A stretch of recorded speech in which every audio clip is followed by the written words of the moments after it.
మురారి ప్రేయస్య భయభవదవాం భక్తవరదాం.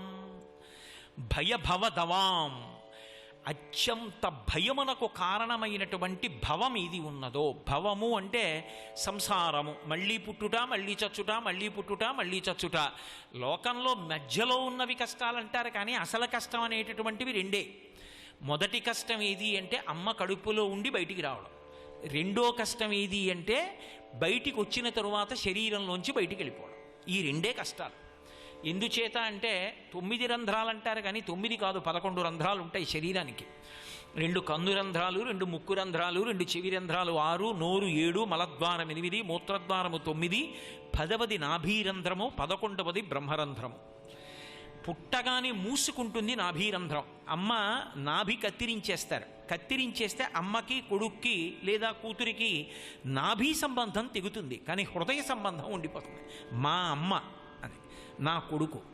ఇది ఎక్కడ వరకు ఉంటుందంటే ఆ కొడుకు కీర్తివంతుడైతే లోకంలో మొదట ఏమడుగుతారంటే ఏ తల్లి కన్న పిల్లాడివయా అని అడుగుతారు. అలా అనిపించుకున్న వాడి గురించిట ఆ ఉత్తమ లోకాలకి వెళ్ళిపోయి అలా అనిపించుకున్న కొడుకు ఏ తల్లిదండ్రులకు పుడతాడో వాడి కారణంగా, వాడి యశస్సు కారణంగా ఉత్తమ లోకాలకు వెళ్ళిపోతారు తల్లిదండ్రులు. వెళ్ళిపోయి సంతోషపడుతుందట ఇటువంటి బిడ్డని కన్నానని.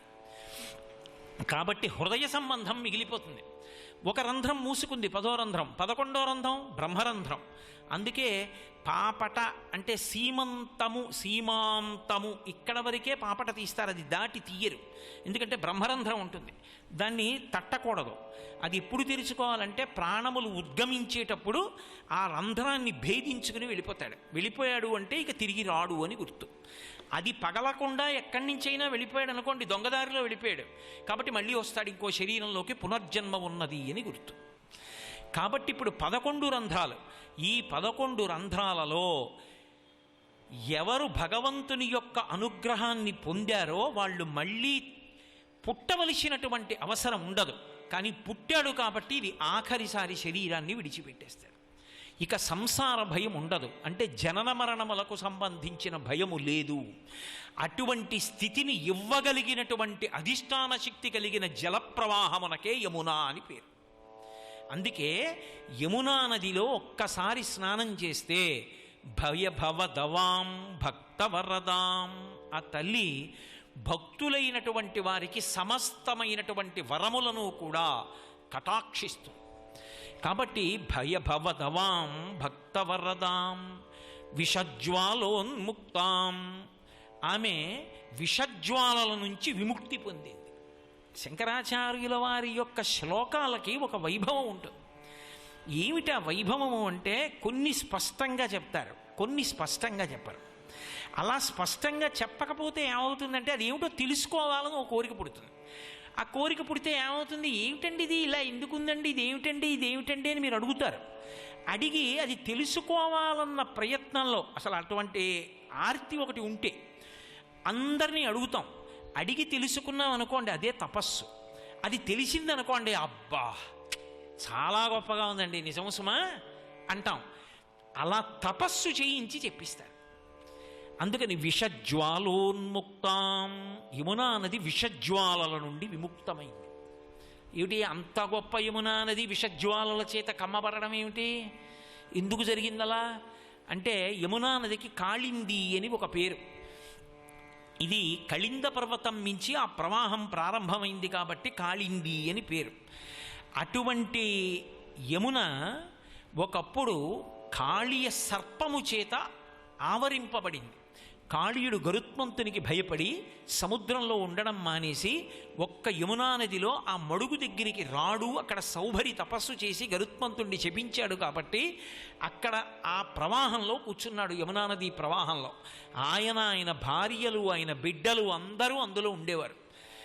ఎంత విషం కలిగినటువంటి ప్రాణి అంటే ఇప్పటికీ వెంకటేశ్వరుడి సుప్రభాతం చెప్తే కాళీయుణ్ణి తలుచుకుంటాం. మన్మూర్ధిని కాళియపణి వికటాట వీషు శ్రీ వెంకటాద్రిశిఖరే శిరసశ్రుతీనాం చిత్తేప్యనన్య మనసాం సమమాహితౌతే శ్రీ వెంకటేశ చరణౌ శరణం ప్రపద్యే అంటాం.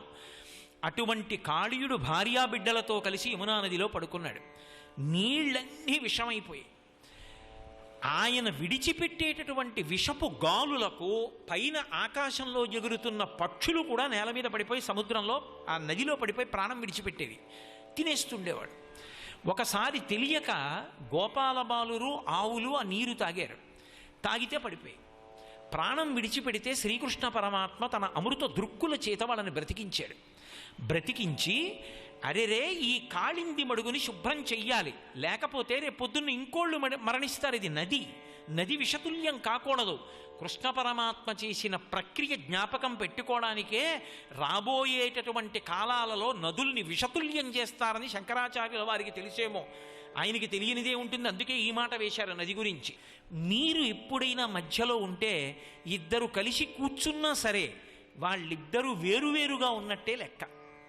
అందుకే రేపు ఏదో తెల్లవారుజామున 2 గంటలకి పెళ్ళి, ఇవాళ రాత్రి పెళ్లి కొడుకుని పెళ్లి కూతురిని కూర్చోబెట్టి అక్షతలు ఏమన్నారు అనుకోండి, అంతకన్నా అన్యాయమైన విషయం ఇంకోటి ఉంటుందా? అసలు ఆ కన్యాదాత తన కూతుర్ని కన్యాదానం చేశాడా? పెళ్ళయిందా? మంగళసూత్రం కట్టాడా? వాళ్ళిద్దరు ఎలా భార్యాభర్తలు అయ్యారు? నీకు కళ్యాణ మంటపం దొరకలేదని రిసెప్షన్ పేరు చెప్పి వాళ్ళిద్దరినీ కూర్చోబెట్టావా? యువతల వాడు చేసుకున్న గాయత్రి సర్వనాశనం అయిపోయినా నీకు అక్కర్లా. ఏమని ఆశీర్వచనం చేయాలి వాళ్ళిద్దరికీ పిల్లలు పుట్టాలని? ఎక్కడైనా ఓ ఆడమగ పక్కన కూర్చుంటే వెళ్ళి అక్షతలేసి మీకు ఇద్దరికి దీర్ఘసుమంగళీ భవ అమ్మ సుపుత్రాప్రాప్తిరస్తు ఈయన వల్ల అనొచ్చా? వాళ్ళిద్దరు ఎవరు దంపతులు ఎలా అయ్యారు? ఆడపిల్ల తండ్రి కన్యాదానం చేశాడా? పిల్లాడి తండ్రి ఒప్పుకున్నాడా? ఎలా కూర్చోబెట్టావు ఇద్దరిని పక్క పక్కన? పిలిచి ఆశీర్వచనం చేయమని ఎలా అడుగుతున్నావు? ఎలా వేస్తారు? సరే ఇప్పుడంటే ఆయన బూట్లు వేసుకుని కూర్చుంటాడు, ఏదో కర్ణుడు సహజ కవచకుండలాలతో పుట్టినట్టు వీడు బూట్లతోనే పుట్టినట్టు. ఆ రోజున మాత్రం ప్రత్యేకం కోట్ వేసుకుంటాడు. కోట్ వేసుకుని బూట్లు వేసుకుని వాడు కూర్చుంటాడు. వాడు ఎలా వాడికి అక్షతలు వేయడం? అసలు బూట్లు వేసుకున్న వాడికి అక్షతలు ఏమిటి? ఆ బూట్లు విప్పకుండానే పెద్దలకి నమస్కారం చేస్తాడు, అదో చమత్కారం. వాడు బూట్లు విప్పితే నామోషి, అందుకని విప్పడం. ఆ బూట్లతో నమస్కారాలు ఏమిటి? బూడిద ఆశీర్వచన విహ. ఎందుకు ఆ పెళ్ళికి వెళ్ళడం కాదు. కనీసం అలా కుదరదండి. ఈ రోజుల్లో ఉన్న కళ్యాణ మంటపాలు వాటి రేట్లు కూడా దృష్టిలో పెట్టుకోండి. అలా నోరేసుకు పడిపోవడం కాదు కోటేశ్వరారు అంటారా? మధ్యలో జలకుంభం పెట్టాలి. పెళ్లి కొడుకుని పెళ్లి కూతుర్ని కూర్చోబెట్టి మధ్యలో నీళ్ల బిందె పెట్టాలి. నీళ్ల బిందె పెడితే వాళ్ళిద్దరూ వేరువేరుగానే ఉన్నట్టు లెక్క. అక్కడ అక్షతలేసి ఇక్కడ అక్షతలేసి అమ్మ నీకు మంచి కొడుకు పుట్టాలి, ఆయనకి మంచి కొడుకు పుట్టాలి, ఇద్దరూ కలిశాక అదే అవుతుంది తప్ప కనీసం ఆశీర్వచనం చేసేవాడికి దోషం రాదు. అప్పుడు కూడా బిందె పెట్టి బూట్లు వేసుకుంటే కాదు, బూట్లు ఇప్పితే. కాబట్టి ఏదైనా ఒకటి చేశాము అంటే శాస్త్రం అన్న మాట ఒకటి ఉంది, దానికి ఒక గౌరవం ఇచ్చింది. లేనినాడు దానికి ఎందుక తంతు? నిన్ననే కదూ మీతో తల కొట్టుకున్నాను. శాస్త్రస్య గురువాక్యస్య సత్యబుద్ధ్యావధారణ సా శ్రద్ధా కరితా సిద్ధి యయా వస్తూపలభ్యతే. సంతోషంగా ఉండాలి కన్యాదానం చేసిన వాడు, సంతోషంగా ఉండాలి కోడలు వచ్చిన వాడు, సంతోషంగా ఉండాలి నవదంపతులంటే. అసలు ఆ శాస్త్రానికి ఓ మర్యాద ఏడిస్తే కదూ, చేసే క్రతువుకు గౌరవం ఉంటే కదూ అందరూ సంతోషంగా ఉండడం. చేసేవన్నీ తంతులు చేసి సంతోషాలు రమ్మంటే ఎక్కడి నుంచి వస్తాయి? సరే ఈశ్వరుడు క్షమించి అట్లే అనుగ్రహించుగాక, మధ్యలో నాకెందుకు. కాబట్టి తపనతనయాం తాపశమనీం, ఆ తల్లి యమునా నది అడ్డొచ్చింది. యమునకి అటు వెడితే నందవ్రజం, యమునకి ఇటు ఉంటే మధుర. రెండు విడివడతాయి నీటి ప్రవాహంతో. ఎందుకో తెలుసా? నీటితో ఎందుకు వేరయ్యాయంటే యమునతో మధురని కంసుడు పరిపాలిస్తాడు. మధురమైన కోర్కెలతో ఎప్పుడూ ఏవో అనుభవించడం తప్ప భగవంతుడు అక్కర్లేదన్న వాళ్ళందరూ మధురలో ఉంటారు. కంసుడు పరిపాలిస్తాడు. ఆ నీరు దాటావా నందవ్రజం ఉంటుంది, అక్కడ నందుడు ఉంటాడు, యశోద ఉంటుంది. కృష్ణోపనిషత్ అని ఒక ఉపనిషత్, మీరు ఆ ఉపనిషత్ చదివితే వాళ్ళు ఎవరో అర్థమవుతుంది. నందుడు అంటే మోక్షం, యశోద ఎవరు అంటే ముక్తికాంత. వాళ్ళిద్దరు ఎక్కడున్నారో అక్కడ కృష్ణుడు ఉంటాడు. కృష్ అంటే నిరతిశయ ఆనంద స్వరూపుడు. కాబట్టి మోక్షానందం ఆనందం అక్కడే ఉండాలి, ఇక్కడ ఉండడు. కంసుడు ఉంటే కృష్ణుడు ఉండడు, కృష్ణుడు ఉంటే కంసుడు ఉండడు. అందుకే కృష్ణుడు మధురొచ్చాడు అనుకోండి, ఇక కంసుడు ఉండడు. రా రా రా అని పిలిపించాడు అక్రూరుణ్ణి పిలిపించి. శూరులు తొల్లియే విభిని శోభిత పాదనక ప్రభావళించేరి భవంధకారముల పొందక బుందురు వట్టి దేవునిన్ వైరముతోడనైన పిలువన్నను పంపి శుభంబు చేసే నిష్కారణమైన ప్రేమ ఇది కంసుని పోలు సఖుండు కల్గునే అంటూ వెళ్ళాడు పాపం అక్రూరుడు. వెళ్ళి తీసుకొచ్చాడు. తీసుకొస్తే మేనమామ నేను చూడలేదు, కంస సంహారం చేశాడు. అందుకే కృష్ణుడు వస్తే కంసుడు ఉండడు, కంసుడు ఉంటే కృష్ణుడు ఉండడు. దాటిపోవాలి యమున, నందవ్రజానికి వెళ్ళిపోవాలి. ఇది తత్వం. అందుకే ఆ వసుదేవుడితో చెప్పాడు, నన్ను తీసుకెళ్లి నందవ్రజంలో యశోదాదేవి పక్క మీద పడుకోబెట్టావు, యోగమాయని ఇటు తీసుకురా అన్నాడు. ఎలా? మధ్యలో యమునుందిగా. అడగలేదు వసుదేవుడు, ఈశ్వర వాక్కు శ్రద్ధ. ఇప్పుడు పట్టుకున్నాడు, పట్టుకుని బయలుదేరాడు. ఎక్కడ దాకా వెళ్ళాడు అంటే యమున దాకా వెళ్ళాడు. యమున ఎలా ప్రవహిస్తోంది? భయంకరమైన రూపంతో ప్రవాహం వెడుతోంది. దాటడం ఎలా? ఆగాడు. ఎప్పుడైతే కృష్ణ పరమాత్మని గుండెలకి దగ్గరగా ఇలా చేత్తో పట్టుకున్నాడో, అంటే గుండెలకి కృష్ణస్పర్శ ఉందో హృదయానికి, ఆశౌరికి తెరవసగెను ప్రకాశోద్ధత తుంగ భంగ కలిత ధరాసాకాశయగు యమున మును సీతేశునకు పయోధి త్రోవ ఇచ్చిన భంగిన్. ఇది కృష్ణ ఆవిర్భావం నుంచి యమునతో సంబంధం. మురారి ప్రేయస్య, అది శంకరుల స్తోత్రం. ఇంత యమున ఇలా పట్టుకుంటే కృష్ణుణ్ణి త్రోవిచ్చేసింది, వెళ్ళిపోయాడు నందవ్రజానికి. ఇప్పుడు యోగమాయని ఎత్తుకున్నాడు, ఇటు వచ్చాడు, మళ్ళీ త్రోవిచ్చేసి వచ్చేసాడు. అలా ఉండిపోయిందా? ఉండిపోలేదు, కలిసిపోయింది, ప్రవాహం వెళ్ళిపోయింది. నేను మీకు మొట్టమొదటే మనవి చేశా, యమున కాలస్వరూపము, యమధర్మరాజు కాలుడు, సూర్యుడు తండ్రి అని మనవి చేశాను. కాలము ఎవరికి చోటివ్వదు, కాలమునందు పుట్టి కాలమునందు పడిపోతుంది. దీన్ని మర్త్యలోకం అంటారు. మర్త్యలోకము అన్న మాటకు అర్థం ఏమిటంటే, మనకి తెలిసేది జనన తేదీ, ఆ పుట్టిన శరీరం వెళ్ళిపోయే తేదీ ఒకటి ఉంటుంది. అది ఎవరికి తెలుస్తుందంటే ఈశ్వరుడికి ఒక్కడికే తెలుస్తుంది. అందుకే చిత్రగుప్తుడు ఆయన ఊపిరిల రూపంలో ఆయుర్దాయాన్ని లెక్క పెడతాడు.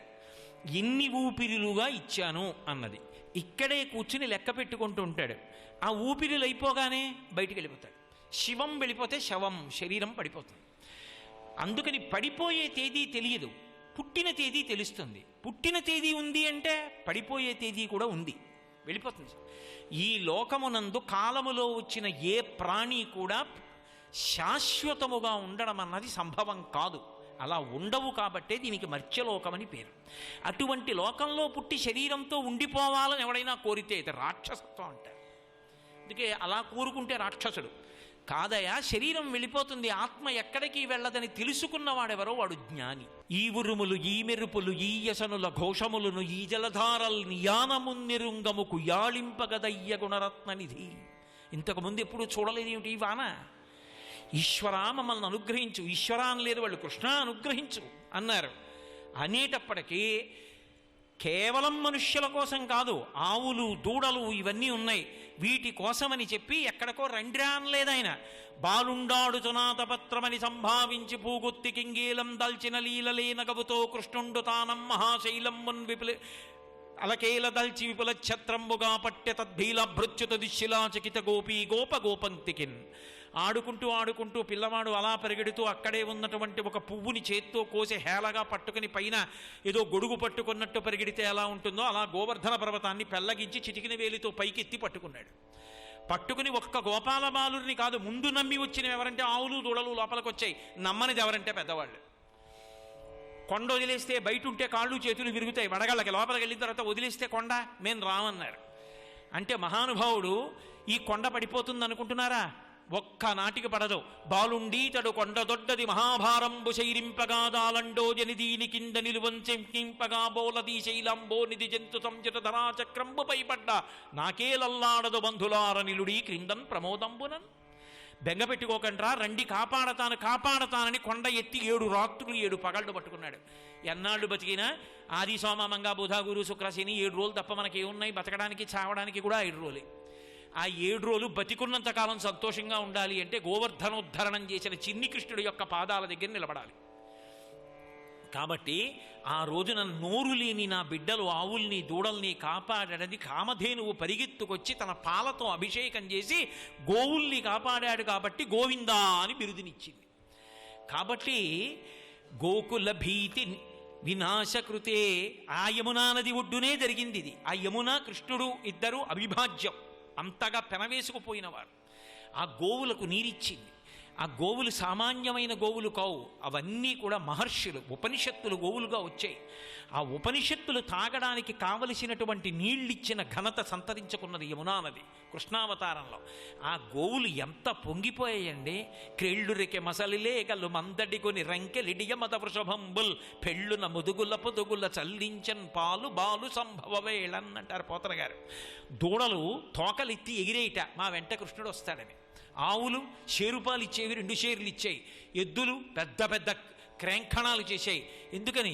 వెనక పరాత్పరుడు తమ వెంట నడిచొస్తున్నాడు. ఇక నుంచి తమ తోక పట్టుకుంటాడు, తమ ఒళ్ళు ముట్టుకుంటాడు, తమని కడుగుతాడు, తమని పట్టుకుంటాడు, తమని మేపుతాడు, తమ వెనక రక్షకుడుగా నడుస్తాడు. వాటికి తెలుసా కృష్ణుడు భగవానుడని? తెలియక్కర్లేదు. వాటి ఉత్సాహం అలా ఉంటుంది ఈశ్వరావతారం వచ్చినప్పుడు. కాబట్టి అటువంటి ఉపనిషత్తులు గోవులుగా వస్తే ఆ గోవులకు నీరిచ్చి పోషించి ధారకమైనటువంటి నీరు ఆ యమునా నది. అందుకే గోకుల భీతి వినాశకృతే. అక్కడతో ఊరుకుందా యమునా నది గొప్పతనం? ఆవిడ ఎంత గొప్పది అంటే ఆ నది జగదఘమోచని మానసదాయిని కేశవ కేళి నిదానగతే. ఆ యమునా నది అద్భుతమైనటువంటి ఒక విశేషాన్ని కల్పించుకుంది. జగదగమోచని మనుష్యుల యొక్క మనస్సులలో ఉండేటటువంటి పాపములను, వాళ్ళని పట్టి ఉన్నటువంటి పాపరాశిని తన దగ్గరికి వచ్చి తనలో గ్రుంకులిడినా, తన పేరెత్తినా, తన అష్టకం చదివినా, తనని స్మరించినా పోగొట్టి కాపాడుతుంది. జగదగమోచని మానసదాయిని. పాపాలు పోగొట్టి వదిలిపెట్టడం కాదు, మళ్ళీ పాపం చేయకూడదనే మంచి బుద్ధినిస్తుంది. అందుకు నదుల గురించి వినడం. మన నదులకు అంత ప్రాశస్త్యం ఉంది. మన నదులకు అటువంటి అధిష్టాన దేవతలు ఉన్నారు. అటువంటి నదులు సనాతన ధర్మము యొక్క సొత్తు. వాటిని జాగ్రత్తగా కాపాడుకోవడం మనందరి కర్తవ్యం. అందుకే జగదగమోచని మానసదాయిని కేశవ కేళి నిదానగతే. ఆ యమునా నది ఒడ్డున జరిగినటువంటి లీల పరమాద్భుతమైనటువంటి లీల, అత్యంత ఉత్కృష్టమైనటువంటి లీల. దాన్ని రాసలీల అంటారు. రాసలీల కృష్ణుడు అష్టమి తిథి నాడు పుడతాడు. 8వ మెట్టు సమాధి.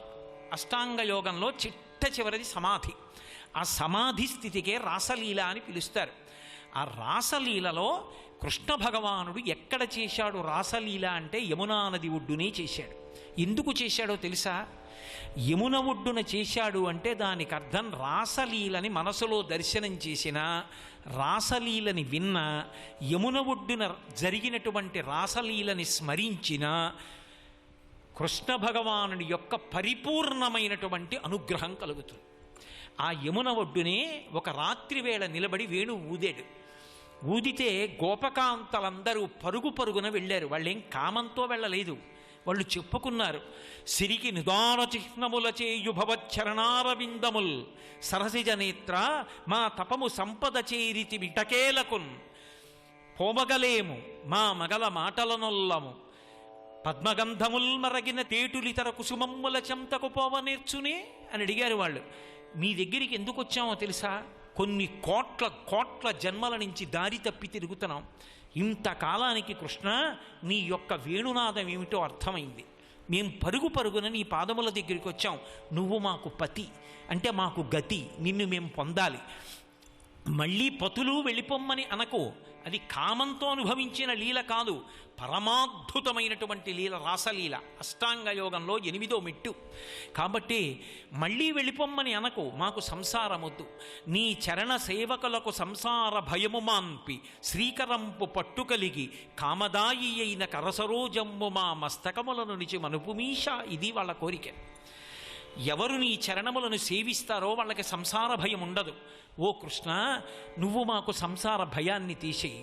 శ్రీకరమైనటువంటి పట్టు కలిగినటువంటి నీ చేతిని మా తల మీద ఉంచి మమ్మల్ని అనుగ్రహించవయ్యా అని అడిగారు. వాళ్ళందరితో కలిసి రాసలీల చేసినట్టే చేశాడు. నడుములు వీగియాడ చిరునవ్వులు నివ్వటెలింగ మేఖలల్ సుడివడ చూట్కి మెరుంగులు పర్వ ఘర్మముల్ నొడవ కురుల్ చెరింప శృతి భూషణముల్ మెరయన్ సకుష్టలై పడతొకలాడుతుంచలకి పాడిరి మేఘ తటిల్లతా ప్రభన్ అంటారు.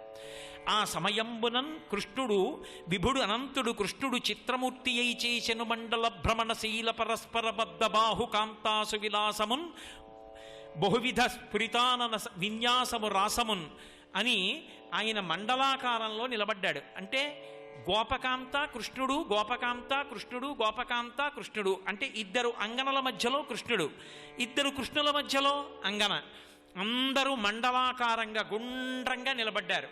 నిలబడి చేతులు పట్టుకుని వాళ్ళు క్రీడ చేశారు. అది రాసలీల. యమునా నది ఆయనకి ఎంతటి అలంకారం అంటే ఆ యమునా నదికి కృష్ణుడికి అంతటి దగ్గర సంబంధం.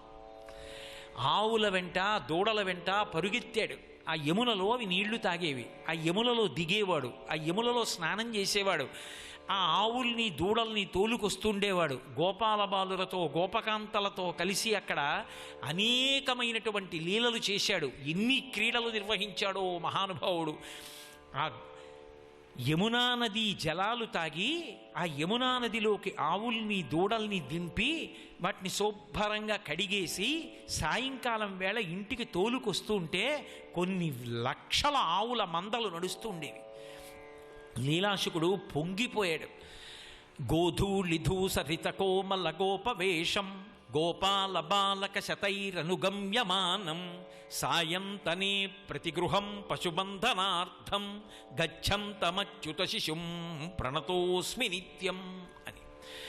ఆ యమునా నదిలో ఎన్ని ఆటలాడాడో, ఎంతమందితో ఎన్ని ఆటలాడుకున్నాడో. ఆఖరికి ఆయన ఏ గోపాల బాలురతో ఆడుకున్నాడో ఆ గోపాల బాలుర పట్ల బ్రహ్మదేవుడంతటి వాడు అసూయ చెందాడు. అసూయ చెంది ఆఖరికి 4 తలకాయలు పట్టుకొచ్చి చిన్ని కృష్ణుడు యొక్క పాదములకు తగిలేటట్టుగా తిప్పి తిప్పి నమస్కారం చేశాడు.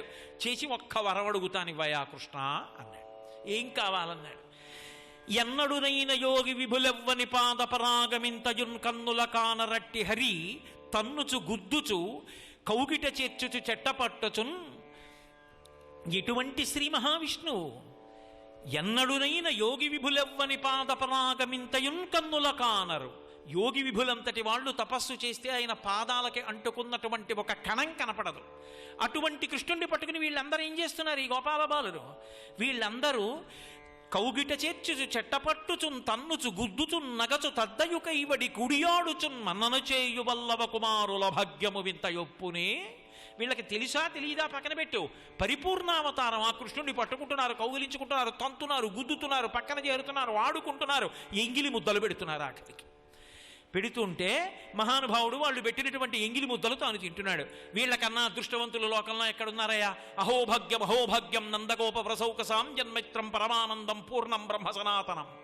పూర్ణమై సనాతనమైనటువంటి బ్రహ్మము ఆడుకుంటోంది పిల్లలతో. నాకేం అక్కర్లేదయ్యా. ఏలా బ్రహ్మపదంబు వేదములకన్ వీక్షింపగారాని నిన్నీ లోకంబున ఈ వనాంతరమునంది మందలో కృష్ణయం చాలాపాది సమస్త భావములు నీయందే నిక్షేపించు ఈ వ్రేలందొక్కని పాదరేణువులు పై వేష్టించినం చాలదే. దిక్కుమాలిన బ్రహ్మపదం ఎవడికి కావాలి? తీసవతల బారాయి. నాకొద్దు. అది ఉంటే అహంకారం వచ్చి నాకొద్దు కృష్ణ. నాకేమిస్తావో తెలుసా? నీతో కలిసి ఆడుకుంటున్నారే, నీతో కలిసి చట్టాపట్టాలేసుకు తిరుగుతున్నారే, నిన్ను తంతున్నారే, నిన్ను గుద్దుతున్నారే, నిన్ను కౌగిలించుకుంటున్నారే, నువ్వు పెట్టిన ఎంగిలన్నం తింటున్నారే. ఎండన్రగ్గితి రకటంబడి తిరింకేలా విలంబింపగా రెండో బాలకులార చల్దికుడువన్ రమ్యస్థలం బిక్కడి దండం లేగలు నీరు తాగి అరమందం పచ్చికల్ మేయుచున్ దండంబై విహరించుచుండ అమంద ప్రీతి భక్షింతమే అని కృష్ణుడు పిలిస్తే వచ్చి కూర్చుని అన్నం తింటున్నారే. ఆ ఎంగిలి నీకు పెడుతున్నారే, నీ ఎంగిలి వాళ్ళు తింటున్నారే, నువ్వు మధ్యలో నిలబడితే నిన్ను చూస్తున్నారే. వాళ్ళ పాదములకు అంటుకున్న మట్టి కాస్త తీసి పైన చల్లుకొని చాలన్నాడు. ఆ యమున, ఆ బృందావనం, ఆ నందవ్రజం, ఆ గోపాల బాలురు, ఆ కృష్ణుడు అవిభాజ్యం. సర్వం శ్రీ ఉమామహేశ్వర పరబ్రహ్మార్పణమస్తు. స్వస్తి.